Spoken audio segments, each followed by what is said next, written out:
Hi friends, ದಿನದ ಎಲ್ಲಾ ಪ್ರಮುಖ ಸುದ್ದಿಯನ್ನು ನಿಮಗೆ ತಲುಪಿಸೋ ಮಸ್ತ್ ಮಗ ಚಾನೆಲ್ನ ಫುಲ್ ನ್ಯೂಸ್ಗೆ ಸ್ವಾಗತ. ನಾನು ಅಮರ್ ಪ್ರಸಾದ್. ಮಿಡಲ್ ಈಸ್ಟ್ ಕದನದಲ್ಲಿ ಭಾರತ ಕಡೆಗೂ ಒಂದು ನಿರ್ಧಾರವನ್ನ ತಗೊಂಡಿದೆ. Iran supreme leader Ayatollah Ali Khamenei ಹತ್ಯೆ ವಿಚಾರದಲ್ಲಿ ಮೋದಿ ಸರ್ಕಾರದ ನಿಲುವೇನು? ಒಂದು ದೇಶದ ಒಳನುಗ್ಗಿ ಆ ದೇಶದ ಸರ್ವೋಚ್ಚ ನಾಯಕನನ್ನ ಹತ್ಯೆ ಮಾಡಿದಕ್ಕೆ ಭಾರತ ಪ್ರತಿಕ್ರಿಯೆನೇ ಕೊಡಲ್ವಾ? ಇಷ್ಟು ದೊಡ್ಡ ರಾಷ್ಟ್ರ, ನಂಬರ್ 1 ಜನಸಂಖ್ಯೆ ಇರೋ ರಾಷ್ಟ್ರ, ಮೇಜರ್ ಎಕಾನಮಿ ಅನ್ನೋ ಪ್ರಶ್ನೆಗಳು ಕೇಳಿ ಬರ್ತಾ ಇದ್ವು. ವಿಪಕ್ಷಗಳು ಕೂಡ ತುಂಬಾ ಇದ್ರ ಬಗ್ಗೆ ಕ್ವಶನ್ ಮಾಡ್ತಿದ್ವು ಮೋದಿ ಸರ್ಕಾರವನ್ನ. ಈಗ ಭಾರತ ಸರ್ಕಾರ ಅಧಿಕೃತವಾಗಿ ನಿಲುವನ್ನ ಪ್ರಕಟ ಮಾಡಿದೆ. ಒಂದು ತರದಲ್ಲಿ ಇದನ್ನು ಫುಲ್ ನಿಲುವು ಅಂತ ಹೇಳಕ್ಕೂ ಆಗಲ್ಲ. ಏನ್ ಮಾಡಿದೆ ಭಾರತ? ಖಾಮೆನಿ ಹತ್ಯೆಯನ್ನ ಖಂಡಿಸ್ಲಿಲ್ಲ. ಇರಾನ್ ಪರ ಇದೀವಿ, ಅಮೆರಿಕ ಮಾಡಿದ್ ಸರಿಯಲ್ಲ ಅಂತ ಭಾರತ ಹೇಳಲಿಲ್ಲ. ಅಥವಾ ಅಮೆರಿಕ ಮಾಡಿದ್ದು ಸರಿ, ಖಾಮೆನಿ ಒಬ್ಬ ಕೆಟ್ಟ ಮನುಷ್ಯರಾಗಿದ್ರು, ಹೋಗಿದ್ದ ಸರಿ ಅಂತಲೂ ಭಾರತ ಹೇಳಲಿಲ್ಲ. ಎರಡನ್ನೂ ಮಾಡದೆ ಭಾರತ ಎಂದಿನಂತೆ ಹಗ್ಗದ ಮೇಲೆ ನಡೆದಿದೆ. ಖಾಮೆನಿ ಹತ್ಯೆಗೆ ಸಂತಾಪ ಸೂಚಿಸ್ತೀವಿ, ಹೋಗ್ಬಿಟ್ರಲ್ಲ ಅಂತ ಹೇಳಿದೆ. ದಿಲ್ಲಿಯಲ್ಲಿರೋ ಇರಾನ್ ರಾಯಭಾರ ಕಚೇರಿಗೆ ವಿದೇಶಾಂಗ ಕಾರ್ಯದರ್ಶಿ ವಿಕ್ರಮ್ ಮಿಶ್ರಿ ಅವರನ್ನ ಕಳಿಸಿಕೊಡಲಾಗಿತ್ತು. ಅಲ್ಲಿ ಇರಾನ್ನ ಭಾರತ ರಾಯಭಾರಿ ಮೊಹಮ್ಮದ್ ಫತಾಲಿ ಅವ್ರನ್ನ ಮೀಟ್ ಮಾಡಿ ಭಾರತದ ಪರವಾಗಿ ಖಾಮೆನಿ ಸಾವಿಗೆ ಸಂತಾಪ ಸೂಚಿಸಿದ್ದಾರೆ. ಸಂತಾಪ ಪುಸ್ತಕಕ್ಕೆ ಸೈನ್ ಕೂಡ ಹಾಕಿದ್ದಾರೆ. ಖಾಮೆನಿ ಗೌರವಾರ್ಥವಾಗಿ ಇರಾನ್ ರಾಯಭಾರ ಕಚೇರಿಯಲ್ಲಿ ಗುರುವಾರ ಬೆಳಿಗ್ಗೆಯಿಂದಲೇ ಸಂತಾಪ ಪುಸ್ತಕವನ್ನ ತೆರೆಯಲಾಗಿತ್ತು. ಭಾರತಕ್ಕಿಂತ ಮೊದಲು ರಷ್ಯಾ ರಾಯಭಾರಿ ಡೆನಿಸ್ ಅಲಿಪೋವ್ ಭೇಟಿ ನೀಡಿ ಖಾಮೆನಿ ಹತ್ಯೆಗೆ ಸಂತಾಪ ಹೇಳಿದ್ರು. ಆಮೇಲೆ ಭಾರತ ಕೂಡ ಹೋಗಿ ಸಂತಾಪ ಹೇಳಿದೆ. ಈ ಮೂಲಕ ಖಾಮೆನಿ ಆಡಳಿತದ ಇರಾನ್ ಜೊತೆಗೆ ನಮ್ಮ ಸಂಬಂಧ ಇನ್ನೂ ಇದೆ, ನಾವು ಅವರೊಂದಿಗೆ ಕನೆಕ್ಷನ್ ಅಲ್ಲಿ ಇದೀವಿ, ಇರಾನ್ ಅನ್ನ ಕಂಪ್ಲೀಟ್ ಬಿಟ್ಟು ಹಾಕಕ್ಕಾಗಲ್ಲ ಅನ್ನೋದನ್ನ ಕೂಡ ಭಾರತ ಹೇಳಿದೆ. ಸೇಮ್ ಟೈಮ್ ಡೊನಾಲ್ಡ್ ಟ್ರಂಪ್ ಬಾಯಿಗೆ ಯಾರು ಕೋಲ್ ಹಾಕೋದು, ಆತನನ್ನ ಸುಮ್ಮನೆ ಯಾಕೆ ಕೆಣಕೋದು ಅನ್ನೋ ರೀತಿಯಲ್ಲಿ ಭಾರತ ಖಂಡಿಸ್ಲಿಕ್ಕೂ ಹೋಗಿಲ್ಲ, ಸಂತಾಪ ವ್ಯಕ್ತಪಡಿಸಿ ಸುಮ್ಮನಾಗಿದೆ ಸದ್ಯಕ್ಕೆ. ಜೊತೆಗೆ ಸೇಮ್ ಟೈಮ್ ಇರಾನ್ ವಿದೇಶಾಂಗ ಸಚಿವ ಅಬ್ಬಾಸ್ ಅರಾಕ್ಚಿಯೊಂದಿಗೆ ನಮ್ಮ ಫಾರಿನ್ ಮಿನಿಸ್ಟರ್ ಎಸ್ ಜೈಶಂಕರ್ ಅವರು ಕಾಲ್ ಮಾಡಿ ಮಾತುಕತೆ ಕೂಡ ಮಾಡಿದ್ದಾರೆ. ಅಲ್ಲಿ ಏನ್ ಚರ್ಚೆ ಆಗಿದೆ ಅನ್ನೋದು ಗುಪ್ತವಾಗಿದೆ, ಮಾಹಿತಿಯನ್ನ ಬಹಿರಂಗಪಡಿಸಿಲ್ಲ. ಮತ್ತೊಂದ್ ಕಡೆ ಪಿಎಂ ನರೇಂದ್ರ ಮೋದಿ ಫ್ರಾನ್ಸ್ ಅಧ್ಯಕ್ಷ ಇಮಾನ್ಯುಯಲ್ ಮ್ಯಾಕ್ರಾನ್ ಜೊತೆ ಫೋನ್ ಕಾಲ್ ನಲ್ಲಿ ಮಾತನಾಡಿದ್ದಾರೆ. ಯುದ್ಧದ ಬಗ್ಗೆ ಚರ್ಚೆ ಮಾಡಿದ್ದಾರೆ. ಇಬ್ಬರು ಕಳವಳ ಹೊರ ಹಾಕಿದ್ದಾರೆ. ಕಳವಳ. ಈ ಯುದ್ಧ ಮಾಡ್ತಿರೋ ರಾಷ್ಟ್ರಗಳು ಉದ್ವಿಗ್ನತೆ ಕಮ್ಮಿ ಮಾಡಿಕೊಂಡು ಮಾತುಕತೆ ಮತ್ತು ರಾಜತಾಂತ್ರಿಕತೆಗೆ ಮರಳಬೇಕು ಅಂತ ಕರೆ ಕೊಟ್ಟಿದ್ದಾರೆ. ಹಾಗೆ ಈ ಪ್ರದೇಶದಲ್ಲಿ ಆದಷ್ಟು ಬೇಗ ಶಾಂತಿ ಮತ್ತು ಸ್ಥಿರತೆಯನ್ನ ಪುನರ್ ಸ್ಥಾಪಿಸೋಕೆ ಭಾರತ ಮತ್ತು ಫ್ರಾನ್ಸ್ ಜಂಟಿಯಾಗಿ ಒಟ್ಟಿಗೆ ಸೇರಿ ಕೆಲಸ ಮಾಡೋಣ ಅಂತ ಮೋದಿ ಹೇಳಿದ್ದಾರೆ. ಮತ್ತೊಂದ್ ಕಡೆ ಇರಾನ್ನ ಆರ್ಭಟ ಮುಂದುವರೆದಿದೆ. ಏಕಕಾಲಕ್ಕೆ ಕತರ್, ಯುಎಇ ಮತ್ತು ಇಸ್ರೇಲ್ ಮೇಲೆ ಇರಾನ್ ಭೀಕರ ದಾಳಿ ಮಾಡಿದೆ. ಕತರ್ ರಾಜಧಾನಿ ದೋಹಾದಲ್ಲಿ ನಿರಂತರ 1.5 ಗಂಟೆಗಳ ಕಾಲ ಕ್ಷಿಪಣಿಯ ಮಳೆಯನ್ನ ಸುರಿಸಿದೆ. ಯುದ್ಧ ಶುರುವಾದಾಗಿನಿಂದ ಬರ್ತಾ ಸ್ಟ್ರೆಂತ್ ಕಮ್ಮಿ ಆಗಿದೆ ಅಂತ ಅಮೆರಿಕ ಹೇಳಿತ್ತು ಇರಾನ್ದು. ಇವ್ರು ನೋಡಿದ್ರೆ ಜಾಸ್ತಿ ಮಾಡಿದ್ದಾರೆ ಇವತ್ತು ಫೈರಿಂಗ್ ಅನ್ನ, ಮಿಸೈಲ್ ಫೈರಿಂಗ್ ಅನ್ನ. ಅತಿ ದೊಡ್ಡ ದಾಳಿ ಕತರ್ ಮೇಲೆ ಇದು ಯುದ್ಧ ಶುರುವಾದಲ್ಲಿಂದ ಇವತ್ತು ಮಾಡಿರೋದು. ಈ ಮಿಸೈಲ್ಗಳು ಗುರಿ ತಲುಪೋಕೆ ಆಗ್ಲಿಲ್ಲ. ಏರ್ ಡಿಫೆನ್ಸ್ ಆಕ್ಟಿವೇಟ್ ಮಾಡಿ ಅದನ್ನ ಕತರ್ ಹೆಚ್ಚಿನ ಮಿಸೈಲ್ಸ್ನ ಬ್ಲಾಕ್ ಮಾಡಿದ್ದಾರೆ, ತಡೆದಿದ್ದಾರೆ, ಇಂಟರ್ಸೆಪ್ಟ್ ಮಾಡಿದ್ದಾರೆ. ಆದ್ರೂ ಕೂಡ ಇರಾನ್ ಹೆಚ್ಚಿನ ಶಕ್ತಿಯೊಂದಿಗೆ ಇವತ್ತು ದಾಳಿ ಮಾಡಿರೋದು ಕಣ್ಣಿಗೆ ಕಾಣಿಸ್ತಾ ಇತ್ತು. ಇಲ್ಲಿ ಇನ್ನೊಂದು ಮುಖ್ಯ ವಿಚಾರ ಏನ್ ಗೊತ್ತಾ? ಈ ದಾಳಿಗೂ ಮುನ್ನ ಕತರ್ ಪ್ರಧಾನಿಗೆ ಇರಾನ್ ವಿದೇಶಾಂಗ ಸಚಿವ ಅಬ್ಬಾಸ್ ಅರಾಕ್ಚಿ ಕಾಲ್ ಮಾಡಿದ್ರು. ನೋಡಿ, ನಮ್ಮ ಟಾರ್ಗೆಟ್ ಅಮೆರಿಕನೇ ಹೊರತು ಕತಾರ್ ಅಲ್ಲ, ಅವರ ನೆಲೆಗಳಿಗೆ ನಾವು ಹೊಡಿಬೇಕು ಅಷ್ಟೇ ಅಂತ ಹೇಳಿದ್ರು. ಆದ್ರೆ ಅದನ್ನ ಕತರ್ ಪ್ರಧಾನಿ ಸಾರಸಗಟಾಗಿ ರಿಜೆಕ್ಟ್ ಮಾಡಿದ್ದಾರೆ. ಇದು ನಮ್ಮ ಸಾರ್ವಭೌಮತೆಗೆ ಧಕ್ಕೆ ತರೋ ಕೆಲಸ. ವಿಶ್ವಸಂಸ್ಥೆಯ ಚಾರ್ಟರ್ 51 ಪ್ರಕಾರ ನಮ್ಮನ್ನು ನಾವು ರಕ್ಷಿಸಿಕೊಳ್ಳೋಕೆ ನಮಗೆ ಹಕ್ಕಿದೆ. ಈ ದಾಳಿ ನೀವು ನಮ್ಮ ಮೇಲೆ ಮಾಡಿದ್ರೆ ನಾವು ನಿಮಗೆ ವಾಪಸ್ ಹೊಡಿತೀವಿ ಅನ್ನೋ ಒಂದು ಉತ್ತರವನ್ನ ಇರಾನ್ಗೆ ಕೊಟ್ಟಿದ್ರು ಕತರ್ನವರು. ಅದಾದ ಬೆನ್ನಲ್ಲೇ ದೋಹಾ ಸೇರಿ ಇಡೀ ಕತರ್ನಾದ್ಯಂತ, ಅಮೆರಿಕದ ನೆಲೆ ಮಾತ್ರ, ಇಡೀ ಕತರ್ನಾದ್ಯಂತ ಇರಾನ್ನವರು ಡ್ರೋನ್ ಮತ್ತು ಮಿಸೈಲ್ ಅನ್ನ ಸುರಿಸಿದ್ದಾರೆ. ಇನ್ನೊಂದ್ ಕಡೆ ಯುನೈಟೆಡ್ ಅರಬ್ ಎಮಿರೇಟ್ಸ್, ಅದರ ಮೇಲೂ ಕೂಡ ಇರಾನ್ ದಾಳಿ ಮಾಡಿದೆ. ಗುರುವಾರ ಒಂದೇ ದಿನ 131 ಡ್ರೋನ್, 6 ಬ್ಯಾಲಿಸ್ಟಿಕ್ ಕ್ಷಿಪಣಿಗಳನ್ನ ಯುಎಇ ಮೇಲೆ ಹಾಕಿದ್ದಾರೆ. ಇದರಲ್ಲಿ ಒಂದು ಮಿಸೈಲ್ ಯುಎಇ ನೆಲದಲ್ಲಿ ಅಪ್ಪಳಿಸಿದೆ, ಹೋಗಿ ಹೊಡೆದಿದೆ. ಹಾಗೆ 6 ಡ್ರೋನ್ಗಳು ಕೂಡ ಯುಎಇ ಒಳಗಡೆ ಬಿದ್ದಿವೆ. ಈ ದಾಳಿಯಲ್ಲಿ ಆಗಿರೋ ಡ್ಯಾಮೇಜಸ್ ಇನ್ನಷ್ಟೇ ಕ್ಲಿಯರ್ ಆಗಬೇಕು ಏನು ಅಂತ ಹೇಳಿ. ಆದರೆ ಶನಿವಾರದಿಂದ ಈವರೆಗೆ ಯುಎಇ ಮೇಲೆ 196 ಮಿಸೈಲ್ಸ್ ಅನ್ನ ಹಾರಿಸಿದೆ ಇರಾನ್. 196 ಬ್ಯಾಲಿಸ್ಟಿಕ್ ಕ್ಷಿಪಣಿಗಳು, 8 ಕ್ರೂಸ್ ಕ್ಷಿಪಣಿಗಳನ್ನ ಹಾರಿಸಿದೆ. ಡ್ರೋನ್ಗಳು ಎಲ್ಲವನ್ನ ಸೇರಿಸಿದ್ರೆ ಯುಎಇ ಮೇಲೆ 1000ಕ್ಕೂ ಅಧಿಕ ದಾಳಿ ಮಾಡಿದೆ. ಈಗ ಟೋಟಲ್ ಯುನೈಟೆಡ್ ಅರಬ್ ಎಮಿರೇಟ್ಸ್ ಮೇಲೆ ಇರಾನ್ ಮೋರ್ ದೆನ್ 1000. ಅತ್ತ ಇಸ್ರೇಲ್ನ ಜೆರುಸಲಂನಲ್ಲೂ ಕೂಡ ಇರಾನ್ನ ಕ್ಷಿಪಣಿಗಳು ಹೋಗಿ ಬಿದ್ದಿವೆ. ಮಧ್ಯ ಇಸ್ರೇಲ್ನಾದ್ಯಂತ ಫುಲ್ ಆತಂಕ. ಏರ್ ರೈಡ್ನ ಸೈರನ್ಗಳು ಮೊಳಗಿದ್ವು. ಜೆರುಸಲಂನಲ್ಲಿ 2 ಬೃಹತ್ ಸ್ಫೋಟದ ಶಬ್ದ ಕೂಡ ಕೇಳಿಬಂತು. ಅಷ್ಟು ಮಾತ್ರ ಅಲ್ಲ, ಶುಕ್ರವಾರ ಇರಾನ್ ಇನ್ನೂ ದೊಡ್ಡ ದಾಳಿ ಮಾಡೋ ಚಾನ್ಸಸ್ ಇದೆ, ಹೀಗಾಗಿ ಕಟ್ಟೆಚ್ಚರ ವಹಿಸಿ ಅಂತ ಅಲ್ಲಿ ಅಲರ್ಟ್ ಸಾರಲಾಗಿದೆ. ಇಸ್ರೇಲ್ ಅಲ್ಲಿ ಜನತೆಗೆ ಹೇಳಿದೆ, ತುರ್ತು ಸಂದೇಶ ರವಾನೆ ಮಾಡಿದೆ ಇಸ್ರೇಲ್. ಸೈರನ್ ಸೌಂಡ್ ಕೇಳುತ್ತೆ, ಆ ತರದ ಏನಾರಿದ್ರೆ ಕೂಡಲೇ ಎಲ್ಲರೂ ಹೋಗಿ ಬಂಕರ್ಗಳಲ್ಲಿ, ಶೆಲ್ಟರ್ಗಳಲ್ಲಿ, ಪ್ರೊಟೆಕ್ಟೆಡ್ ಏರಿಯಾಗಳಲ್ಲಿ ಒಳಗೆ ಹೋಗಿ ಸೇರ್ಕೊಂಡ್ಬಿಡಿ. ನೆಕ್ಸ್ಟ್ ನಾವು ಮತ್ತೆ ವಾಪಸ್ ಬನ್ನಿ, ಥ್ರೆಟ್ ಇಲ್ಲ ಅಂತ ಹೇಳದನ್ಕ ಅಲ್ಲಿಂದ ಹೊರಗೆ ಬರಬೇಡಿ ಅನ್ನೋ ವಾರ್ನಿಂಗ್ ಅನ್ನ ಇಸ್ರೇಲ್ ಸರ್ಕಾರ ಹೊರಡಿಸಿದೆ. ಇಸ್ರೇಲ್ ನಲ್ಲಿ ಏನಾಗಿದೆ ಅಂತ ಹೇಳಿದ್ರೆ, ದೊಡ್ಡ ಪ್ರಮಾಣದಲ್ಲಿ ಇರಾನ್ ಅವರು ಹಾರಿಸಿರೋ ಮಿಸೈಲ್ ಡ್ರೋನ್ಗಳನ್ನೆಲ್ಲ ಅವರ ಏರ್ ಡಿಫೆನ್ಸ್ಗಳು ಆಕಾಶದಲ್ಲೇ ಬ್ಲಾಕ್ ಮಾಡಿ ಹೊಡಿತಾ ಇದ್ದಾವೆ. ಆದರೆ ಅದು ಧ್ವಂಸ ಆದ್ಮೇಲೆ ಪುಡಿ ಎಲ್ಲ ಬಂದು ಬೀಳುತ್ತಲ್ಲ, ಅವಶೇಷಗಳಿಗೆ ಬಿದ್ದು ಅದರ ಪೀಸಸ್ ಎಲ್ಲ ಬಿದ್ದು ಕೂಡ ಸುಮಾರು ಡ್ಯಾಮೇಜ್ ಆಗಿದೆ. ಇದುವರೆಗೂ ಇಸ್ರೇಲ್ನಲ್ಲಿ 11 ಜನ ಸಾವನ್ನಪ್ಪಿದ್ದಾರೆ, 1400 ಜನ ಗಾಯಗೊಂಡಿದ್ದಾರೆ. ಮತ್ತೊಂದು ಕಡೆ ಇರಾನ್ನ ಸ್ಫೋಟಕ ತುಂಬಿದ್ದ ಡ್ರೋನ್ ಬೋಟ್ ಒಂದು ಇರಾಕ್ ಬಳಿ ದಾಳಿ ಮಾಡಿದೆ.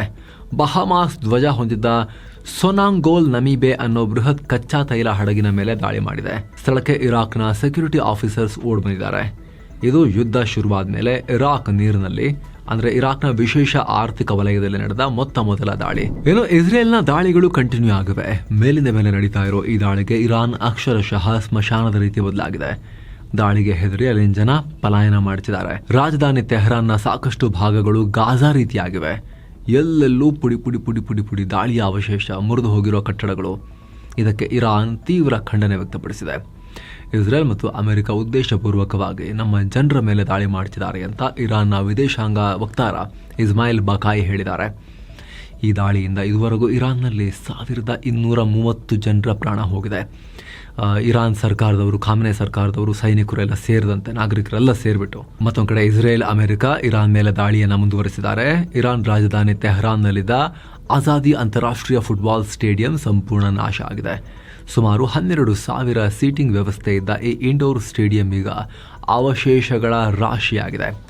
ಇರಾನ್ನ ಸರ್ಕಾರಿ ಮಾಧ್ಯಮಗಳು ಈ ಬಗ್ಗೆ ವಿಡಿಯೋ ರಿಲೀಸ್ ಮಾಡಿದ್ದು, ಗ್ಯಾಲರಿಗಳಿಂದ ದಟ್ಟವಾದ ಹೊಗೆ ಏಳ್ತಿರೋದು ಮತ್ತು ಕಟ್ಟಡಕ್ಕೆ ದೊಡ್ಡ ಮಟ್ಟದ ಹಾನಿಯಾಗಿರೋದು ಸ್ಪಷ್ಟವಾಗಿ ಕಾಣಿಸಿದೆ.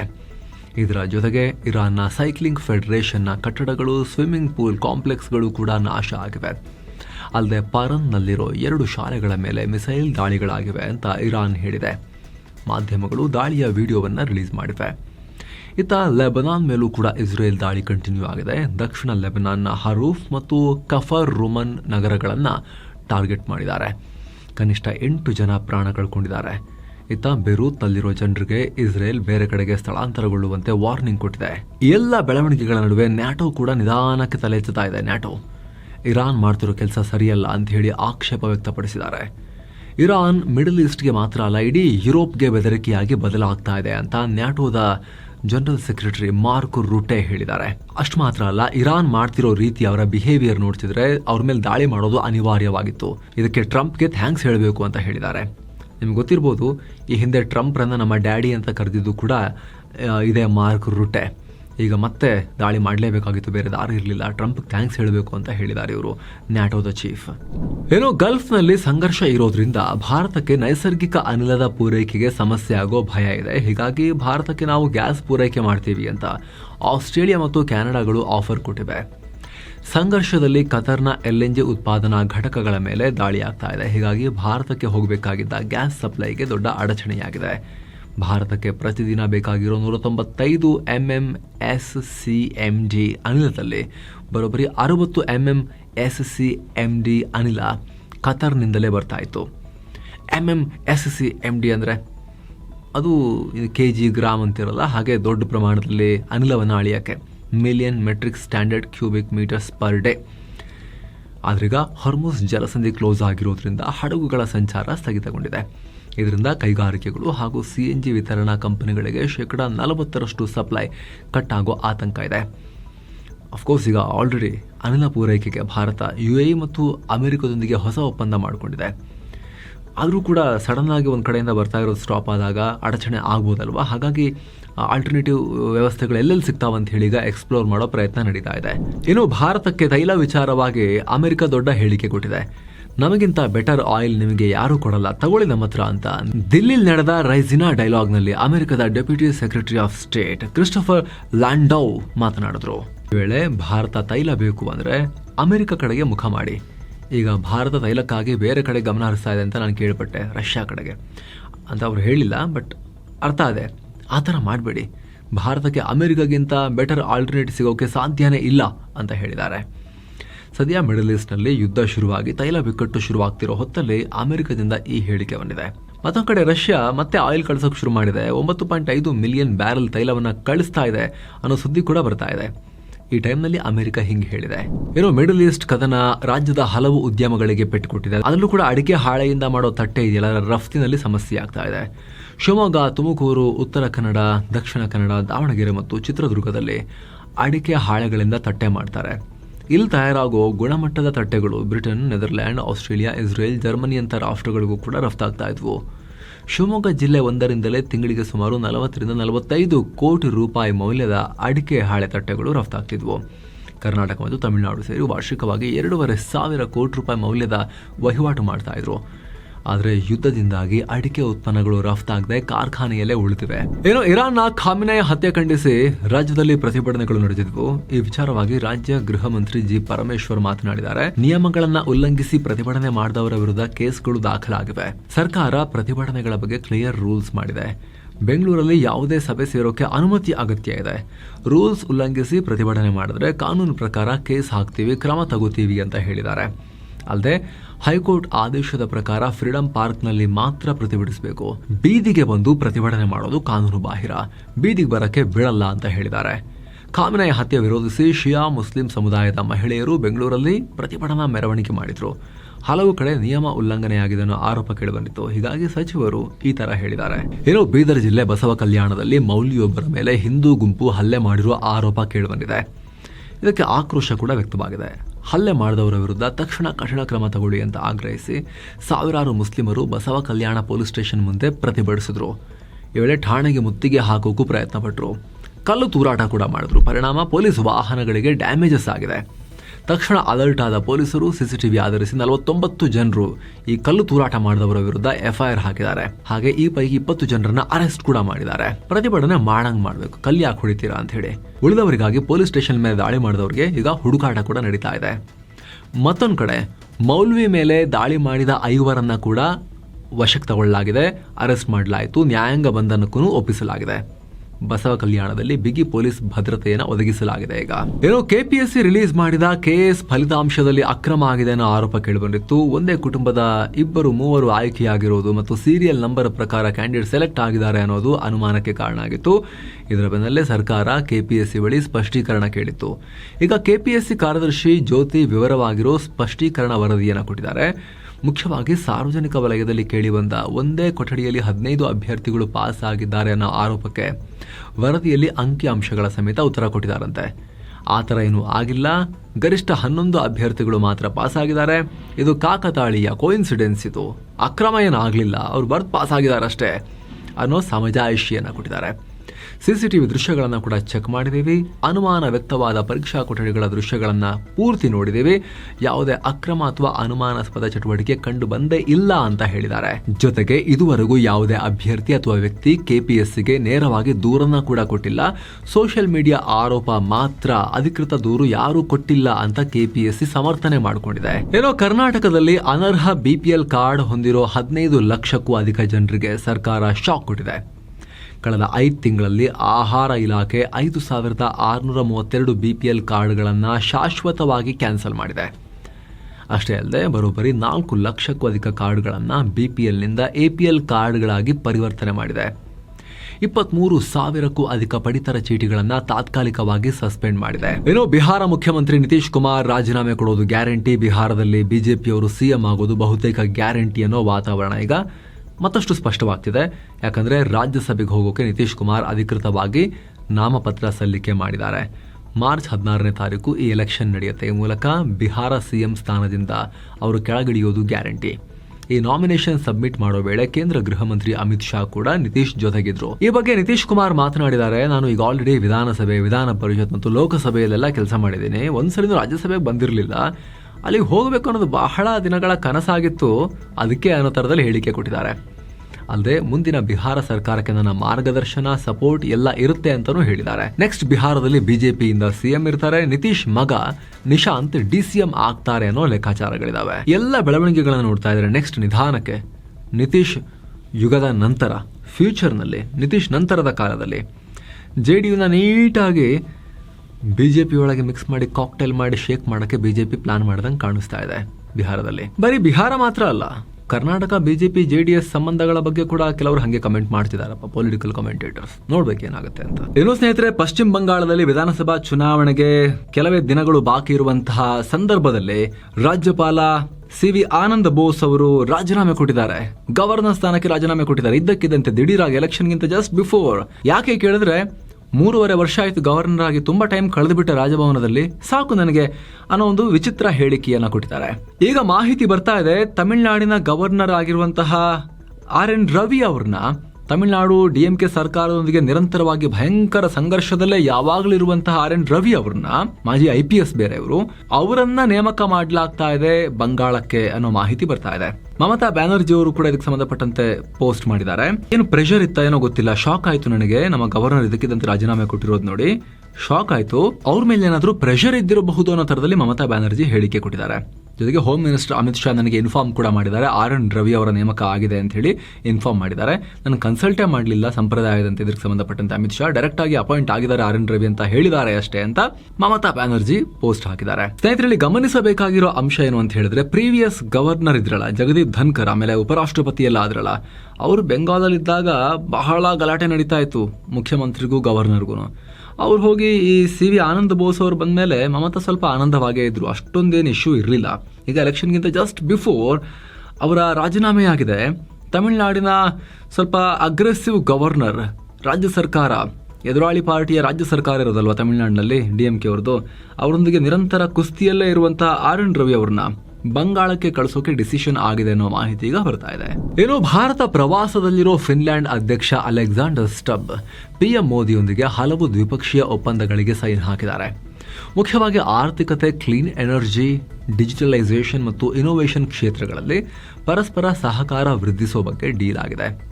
ಮೋದಿಯವರ ಆಹ್ವಾನದ ಮೇರೆಗೆ ಅಲೆಕ್ಸಾಂಡರ್ ಭಾರತಕ್ಕೆ ಬಂದಿದ್ರು. ಮಾರ್ಚ್ 7ರವರೆಗೆ ಒಟ್ಟು 4 ದಿನ ಇಲ್ಲೇ ಇರ್ತಾರೆ. ಇಲ್ಲಿ ಮೋದಿ ಭೇಟಿ ಬಳಿಕ ಜಿಯೋ ಎಕಾನಮಿಕ್ ಸಮ್ಮೇಳನ ರೈಸಿನಾ ಡೈಲಾಗ್ನಲ್ಲಿ ಅವರು ಪಾಲ್ಗೊಂಡಿದ್ರು. ಬಳಿಕ ಮುಂಬೈಗೆ ಹೋಗಿ ಉದ್ಯಮಿಗಳೊಂದಿಗೆ ಚರ್ಚೆ ನಡೆಸೋ ಪ್ರೋಗ್ರಾಂ ಕೂಡ. ಏನು, ನೆರೆ ನೇಪಾಳದಲ್ಲಿ ಜನರಲ್ ಎಲೆಕ್ಷನ್ ಆಗಿದೆ. ಸುಮಾರು 2 ಕೋಟಿ ಜನ ತಮ್ಮ ನಾಯಕರನ್ನು ಆಯ್ಕೆ ಮಾಡೋಕೆ ವೋಟ್ ಮಾಡ್ತಾ ಇದ್ದಾರೆ. 275 ಸಂಸತ್ ಸ್ಥಾನಗಳಿಗೆ ಈ ಚುನಾವಣೆಯಾಗಿದ್ದು, ಅದರಲ್ಲಿ 165 ಕ್ಷೇತ್ರಗಳಿಗೆ ನೇರ ಮತದಾನ ಆಗಿದೆ. ನಮ್ಮಲ್ಲಿ ವೋಟಿಂಗ್ ಮಾಡೋ ತರ. ಇನ್ನುಳಿದ 110 ಸ್ಥಾನಗಳಿಗೆ ಅನುಪಾತ ಪ್ರಾತಿನಿಧ್ಯ, ಪ್ರೊಪೋರ್ಷನಲ್ ರೆಪ್ರೆಸೆಂಟೇಷನ್ ವ್ಯವಸ್ಥೆಯಡಿ ಎಲೆಕ್ಷನ್ ಆಗಿದೆ. ಅಂದ್ರೆ ಇಡೀ ದೇಶದಲ್ಲಿ ಯಾವ ಪಕ್ಷಕ್ಕೆ ಎಷ್ಟು ಪರ್ಸೆಂಟೇಜ್ ವೋಟ್ ಸಿಗುತ್ತೋ ಅದರ ಅಡಿಯಲ್ಲಿ ಆ 110 ಸೀಟ್ ಹಂಚ್ತಾರೆ. ನೇರ ಮತದಾನದ ರಿಸಲ್ಟ್ 2 ದಿನಗಳಲ್ಲಿ ಘೋಷಣೆಯಾಗುತ್ತೆ. ಆದರೆ ಉಳಿದ 110 ಸ್ಥಾನಗಳ ಫಲಿತಾಂಶ 1 ವಾರದಲ್ಲಿ ಬರುತ್ತೆ. ಜೆನ್ ಝಿಗಳ ಕ್ರಾಂತಿಯಿಂದ ಒಲಿ ಸರ್ಕಾರದ ಪತನದ ನಂತರ ಈ ಎಲೆಕ್ಷನ್ ನಡೆದಿದೆ. ಒಂದು ಕಡೆ KP ಶರ್ಮಾ ಒಲಿ ನೇತೃತ್ವದ CPN UML ಮತ್ತು ಗಗನ್ ಥಾಪಾ ಅವರ ನೇಪಾಳಿ ಕಾಂಗ್ರೆಸ್ ನಡುವೆ ಫೈಟ್ ಇದೆ. ಇನ್ನೊಂದು ಕಡೆ ಕಠ್ಮಂಡು ಮಾಜಿ ಮೇಯರ್ ಬಾಲೆನ್ ಶಾ ಅವರ ರಾಷ್ಟ್ರೀಯ ಸ್ವತಂತ್ರ ಪಾರ್ಟಿ ಅದೃಷ್ಟ ಪರೀಕ್ಷೆಗೆ ಇಳಿದಿದೆ. ಹೀಗಾಗಿ ಇದರಲ್ಲಿ ನೇಪಾಳಿಗರು ಯಾರ ಕೈಗೆ ಅಧಿಕಾರ ಕೊಡ್ತಾರೆ ಅನ್ನೋ ಕುತೂಹಲ ಇದೆ. ಇನ್ನು ಸ್ನೇಹಿತರೆ, ಫಾರಿನ್ ಎಜುಕೇಶನ್ ನ ಆಸಕ್ತಿ ಇದ್ರೆ ಗ್ಲೋಬಲ್ ಡಿಗ್ರೀಸ್ ನವರ ಈ ಈವೆಂಟ್ ನಿಮಗೆ ಯೂಸ್ಫುಲ್ ಆಗ್ಬೋದು. ಫ್ರೀ ಎಂಟ್ರಿ ಇರುತ್ತೆ. ಪಿನ್ ಮಾಡಿರೋ ಕಮೆಂಟ್ ನಲ್ಲಿ ಲಿಂಕ್ ಇದೆ. ಏನು, ಮಡೂರೋ ಹೊತ್ಕೊಂಡು ಹೋದ್ಮೇಲೆ ವೆನೆಜುವೆಲಾ ಅಮೆರಿಕ ಹೇಳ್ದಂಗೆ ಕೇಳ್ತಾ ಇದೆ. ಈಗ ಗೋಲ್ಡ್ ಡೀಲ್ ಆಗಿದೆ ಅಮೆರಿಕ ವೆನೆಜುವೆಲಾ ನಡುವೆ. 1,000 kg ವೆನೆಜುವೆಲಾದ ಚಿನ್ನ ಈಗ ಅಮೆರಿಕದ ಮಾರ್ಕೆಟ್ಗೆ ಎಂಟ್ರಿ ಕೊಡ್ತಾ ಇದೆ. ಮಡುರೋ ಅಧ್ಯಕ್ಷರಾಗಿದ್ದಾಗ ವೆನೆಜುವೆಲಾ ಮೇಲೆ ಅಮೆರಿಕ ಕಠಿಣ ಆರ್ಥಿಕ ನಿರ್ಬಂಧಗಳನ್ನು ಹೇರಿತ್ತು. ಚಿನ್ನವನ್ನು ಅಮೆರಿಕಕ್ಕೆ ತಗೊಂಡು ಹೋಗೋಕೆ ಬಿಟ್ಟಿರಲಿಲ್ಲ. ಈಗ ವೆನೆಜುವೆಲಾದಲ್ಲಿ ಡೆಲ್ಸಿ ರೊಡ್ರಿಗಸ್ ಸರ್ಕಾರ ಇದೆ. ಅವರು ಟ್ರಂಪ್ ಹೇಳ್ದಂಗೆ ಕೇಳ್ತಾ ಇದ್ದಾರೆ. ಚಿನ್ನದ ಮಾರುಕಟ್ಟೆ ಮೇಲೆ ಹಿಡಿತ ಸಾಧಿಸೋಕೆ ಅಮೆರಿಕ ಪ್ಲಾನ್ ಹಾಕಿದೆ. ಇದರ ಅಡಿಯಲ್ಲಿ 1,000 kg ಚಿನ್ನದ ಗಟ್ಟಿಯನ್ನು ಅಮೆರಿಕದ ಮಾರ್ಕೆಟ್ಗೆ ಕಳಿಸಲಾಗ್ತಾ ಇದೆ. ವೆನೆಜುವೆಲಾ ಸರ್ಕಾರದ ಒಡೆತನದ ಗಣಿಗಾರಿಕಾ ಕಂಪನಿ ಮಿನರ್ವೆನ್ ಮತ್ತು ಅಮೆರಿಕ ಸರ್ಕಾರದ ನಡುವೆ ಒಪ್ಪಂದ ಆಗಿದೆ. ಹಾಗಂತ ಅಮೆರಿಕ 1,000 kg ಗೋಲ್ಡ್ನ ತಗೊಂಡು ಅಪಹರಣ ಮಾಡ್ಕೊಂಡು ತಗೊಂಡು ಹೋಗ್ತಿಲ್ಲ, ಅಥವಾ ಅದನ್ನು ರಾಬರಿ ಮಾಡಿ ತಗೊಂಡು ಹೋಗ್ತಿಲ್ಲ. ಲೀಗಲ್ ಆಗಿ ಸರ್ಕಾರ ಅಮೆರಿಕದ ಕಂಪನಿಗಳಿಗೆ ಮಾರ್ತಾ ಇದೆ ಅಂತ ಅನ್ಕೊಳ್ಳಿ ನೀವು. ಆ ದುಡ್ಡು ಲೀಗಲ್ ಆಗಿ ವೆನೆಜುವೆಲಾ ಗೌರ್ಮೆಂಟಿಗೆ ಹೋಗುತ್ತೆ. ಅದರ ವ್ಯಾಲ್ಯೂ, ಆ ಚಿನ್ನದ ವ್ಯಾಲ್ಯೂ, ಆ ದುಡ್ಡು ವೆನೆಜುವೆಲಾ ಸರ್ಕಾರಕ್ಕೆ ಹೋಗುತ್ತೆ. ಸ್ಮಗ್ಲಿಂಗ್ ಮಾಡಿ ಬ್ಲ್ಯಾಕ್ ಮಾರ್ಕೆಟು ಯಾರ್ಯಾರಿಗೂ ಹೋಗಬೇಕು ಅಂತಿಲ್ಲ, ಸರ್ಕಾರಕ್ಕೆ ಸಿಗುತ್ತೆ ದುಡ್ಡು. ಏನು, T20 ವರ್ಲ್ಡ್ ಕಪ್ನ ಸೆಕೆಂಡ್ ಸೆಮಿಫೈನಲ್ನಲ್ಲಿ ಭಾರತ ಮತ್ತು ಇಂಗ್ಲೆಂಡ್ ನಡುವೆ ಬಿಗ್ ಮ್ಯಾಚ್. ಮುಂಬೈನಲ್ಲಿ ಈ ಪಂದ್ಯ. ಟಾಸ್ ಗೆದ್ದ ಇಂಗ್ಲೆಂಡ್ ಮೊದಲು ಬೌಲಿಂಗ್ ಆಯ್ಕೆ ಮಾಡಿಕೊಳ್ತು. ಚಾಂಪಿಯನ್ ಪಟ್ಟಕ್ಕಾಗಿ ಇಲ್ಲಿ ಗೆದ್ದವರು ನೆಕ್ಸ್ಟ್ ನ್ಯೂಜಿಲೆಂಡ್ ವಿರುದ್ಧ ಫೈನಲ್ ಆಡ್ತಾರೆ. ಹಾಗಾಗಿ ಇದು ಸೆಮೀಸ್ ಆಗಿರೋದ್ರಿಂದ ಹೈ ವೋಲ್ಟೇಜ್ ಮ್ಯಾಚ್ ಆಗಿದೆ. ಫುಲ್ ನ್ಯೂಸ್ ರೆಕಾರ್ಡ್ ಆಗೋ ವೇಳೆ ಮ್ಯಾಚ್ನ ಸ್ಥಿತಿಗತಿ ಈ ಥರ ಇತ್ತು. ಏನೋ ಮಿಡಲ್ ಈಸ್ಟ್ ಉದ್ವಿಗ್ನತೆ ಕಾರಣದಿಂದ ಕಳೆದ ಕೆಲ ಸೆಷನ್ಗಳಲ್ಲಿ ತುಂಬಾ ಪತನ ಕಂಡಿದ್ದ ಷೇರುಪೇಟೆ ಕಡೆಗೂ ಕೂಡ ಗ್ರೀನಿಗೆ ಬಂತು. ದಿನದ ವಹಿವಾಟಿನ ಅಂತ್ಯಕ್ಕೆ ಸೆನ್ಸೆಕ್ಸ್ 899 ಪಾಯಿಂಟ್ಸ್ ಅಥವಾ 1.14% ಜಂಪ್ ಆಗಿ 80,015ಕ್ಕೆ ತಲುಪಿತು. ನಿಫ್ಟಿ 285 ಪಾಯಿಂಟ್ಸ್ ಅಥವಾ 1.17% ಜಂಪ್ ಆಗಿ 24,765ಕ್ಕೆ ರೀಚ್ ಆಯಿತು. ಇತ್ತ BSE mid cap index 1.44% jump ಆಗಿದ್ದು, ಸ್ಮಾಲ್ ಕ್ಯಾಪ್ ಇಂಡೆಕ್ಸ್ 1.38% ಏರಿಕೆಯಾಗಿದೆ. 6 ಲಕ್ಷ ಕೋಟಿ ರೂಪಾಯಿ ಗೇನ್ ಆಯಿತು BSE ಲಿಸ್ಟೆಡ್ ಕಂಪನಿಗಳ ಮಾರ್ಕೆಟ್ ಕ್ಯಾಪ್ ಟೋಟಲ್ ಇವತ್ತು. ತನ್ನ ನ್ಯೂಕ್ಲಿಯರ್ ಪ್ರೋಗ್ರಾಮ್ ಅನ್ನು ನಿಲ್ಲಿಸೋಕೆ ಇರಾನ್ ಅಮೆರಿಕಗೆ ಕಂಡೀಷನಲ್ ಆಫರ್ ಇಟ್ಟಿದೆ ಅನ್ನೋ ವರದಿಗಳು ಹರಿದಾಡಿದ್ವು. ಅದರ ಬೆನ್ನಲ್ಲೇ ಮಿಡಲ್ ಈಸ್ಟ್ನಲ್ಲಿ ಯುದ್ಧದ ಆತಂಕ ಕಮ್ಮಿ ಆಗಬಹುದು ಅನ್ನೋ ಲೆಕ್ಕಾಚಾರದಲ್ಲಿ ಹೂಡಿಕೆದಾರರು ಸ್ವಲ್ಪ ಭರವಸೆಯನ್ನು ತೋರಿಸಿದ್ರು. ಮತ್ತೆ ಇದರೊಂದಿಗೆ ಭಾರತ ಮತ್ತು ಅಮೆರಿಕ ನಡುವಿನ ಟ್ರೇಡ್ ಡೀಲ್ ಅಂತಿಮ ಹಂತಕ್ಕೆ ಬಂದಿದೆ ಅಂತ ಅಮೆರಿಕದ deputy secretary of state Christopher Landau ಸುಳಿವನ್ನು ಕೊಟ್ಟರು. ಹೀಗಾಗಿ ಮೆಟಲ್, ರಿಯಲ್ ಎಸ್ಟೇಟ್ ಮತ್ತು ಆಟೋಮೊಬೈಲ್ ಸೆಕ್ಟರ್ಗಳಲ್ಲಿ ಭರ್ಜರಿ ಬೈಯಿಂಗ್ ನಡೀತು. ಹಾಗೆ ಡಾಲರ್ ಮುಂದೆ ರೂಪಾಯಿ ಮೌಲ್ಯ ಕೂಡ ಚೇತರಿಸಿಕೊಂಡಿದೆ. ಹೀಗಾಗಿ ಮಾರ್ಕೆಟ್ ಜಾಗತಿಕ ಅನಿಶ್ಚಿತತೆ ನಡುವೆ ಕೂಡ ಸ್ವಲ್ಪ ಗ್ರೀನಿಗೆ ಬಂದಿದೆ. ಇನ್ನು tech Mahindra, ICICI bank, HCL technologies, TCS ಮತ್ತು ಹಿಂದೂಸ್ತಾನ್ ಯೂನಿಲಿವರ್ ರೆಡ್ನಲ್ಲಿದ್ವು. ಇತ್ತ Adani ports, Larsen and Toubro, NTPC, Mahindra and Mahindra ಷೇರುಗಳು ಗ್ರೀನ್ನಲ್ಲಿದ್ವು. ಇನ್ನು ಡಾಲರ್ ಮುಂದೆ ರೂಪಾಯಿ ಮೌಲ್ಯ 45 ಪೈಸೆ ಏರಿಕೆಯಾಗಿ 91 ರೂಪಾಯಿ 60 ಪೈಸೆ ಆಗಿದೆ. ಇನ್ನು ಚಿನ್ನ ಮತ್ತು ಬೆಳ್ಳಿ ಬೆಲೆ ವಿಚಾರಕ್ಕೆ ಬಂದರೆ 24 ಕ್ಯಾರೆಟ್ನ 10 ಗ್ರಾಂ ಚಿನ್ನದ ಬೆಲೆಯಲ್ಲಿ 1962 ರೂಪಾಯಿ ಕಮ್ಮಿಯಾಗಿ 1,60,586 ರೂಪಾಯಿ ಆಗಿದೆ. 22 ಕ್ಯಾರೆಟ್ನ 10 ಗ್ರಾಂ ಚಿನ್ನದ ಬೆಲೆಯಲ್ಲಿ 1,790 ರೂಪಾಯಿ ಕಮ್ಮಿಯಾಗಿ 1,47,100 ರೂಪಾಯಿ ಆಗಿದೆ. 1 ಕೆಜಿ ಬೆಳ್ಳಿ ಬೆಲೆಯಲ್ಲಿ 7,135 ರೂಪಾಯಿ ಕಮ್ಮಿಯಾಗಿ 2,64,212 ರೂಪಾಯಿ ಆಗಿದೆ. ಸೊ ಫ್ರೆಂಡ್ಸ್, ಇದಾಗಿತ್ತು ಇವತ್ತಿನ ಫುಲ್ ನ್ಯೂಸ್. ನಾವು ಕೊಯ್ದಿಲ್ಲ, ಎಳೆದಿಲ್ಲ, ಕಿರ್ಚಾಡಿಲ್ಲ, ಬರೀ ಸುದ್ದಿಯ ರೀತಿಯಲ್ಲಿ ತಲುಪಿಸೋ ಪ್ರಯತ್ನ ಮಾಡಿದ್ದೀವಿ. ನಿಮಗಿದು ಇಷ್ಟ ಆಗ್ತಾ ಇದ್ರೆ ವಿಡಿಯೋ ಕೆಳಗಿರೋ ಜಾಯಿನ್ ಬಟನ್ ಮೂಲಕ ನೀವು ಮಸ್ತ್ಮಗ ಪ್ರೀಮಿಯಂ ಮೆಂಬರ್ ಆಗೋದನ್ನು ಕೂಡ ಚೆಕ್ ಮಾಡ್ಬೋದು, ಕನ್ಸಿಡರ್ ಮಾಡ್ಬೋದು. ಆವಾಗ ಎಲ್ಲ ಮೆಂಬರ್ ಓನ್ಲಿ ವಿಡಿಯೋಸನ್ನು ನೋಡೋದು ಮಾತ್ರ ಅಲ್ಲ, ನೀವು ನಮ್ಮ ತಂಡಕ್ಕೆ ಸಪೋರ್ಟ್ ಮಾಡಿದ ಹಾಗೂ ಕೂಡ ಆಗುತ್ತೆ. ಆಸಕ್ತರು ಚೆಕ್ ಮಾಡಿ ಜಾಯಿನ್ ಬಟನ್. ಮತ್ತೆ ಭೇಟಿ ಆಗ್ತಿರೋಣ ಸ್ನೇಹಿತರೆ. ನಮಸ್ತೆ.